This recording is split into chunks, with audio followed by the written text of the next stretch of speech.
Hi mga ka-friendship! So for today's video is magpapaligo tayo ng ating mga babies, si Makisig, si Faith, at saka si Happy. So si Brave sana is paliliguan ko rin kaya lang talagang medyo aggressive pa siya, so hinayaan ko na lang muna siya.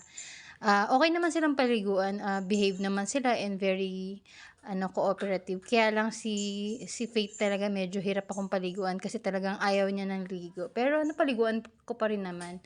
Kasi 'di ba ilang days na umuulan, so yung amoy nila is medyo hindi na maganda. Kaya nakapag-decide ako na paliguan ko sila. And nakakatuwa naman itong si Happy kasi talagang yung skin disease niya is medyo nawala na.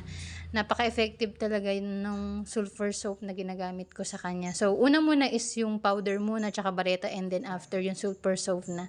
So, after ko silang paliguan, bali nilinis ko naman yung kanilang kulungan para mamaya is makatulog sila ng maayos.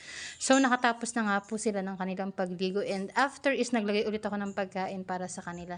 And nakakatawa kasi yung skin talaga ni Happy is talagang ang laki na ng pinagbago. So, very excited ako sa kanyang major transformation after a month. So, yun lang mga ka-friendship. Salamat sa inyong mga suporta and salamat sa panonood. Patuloy niyo po sana kaming panoorin. Thank you!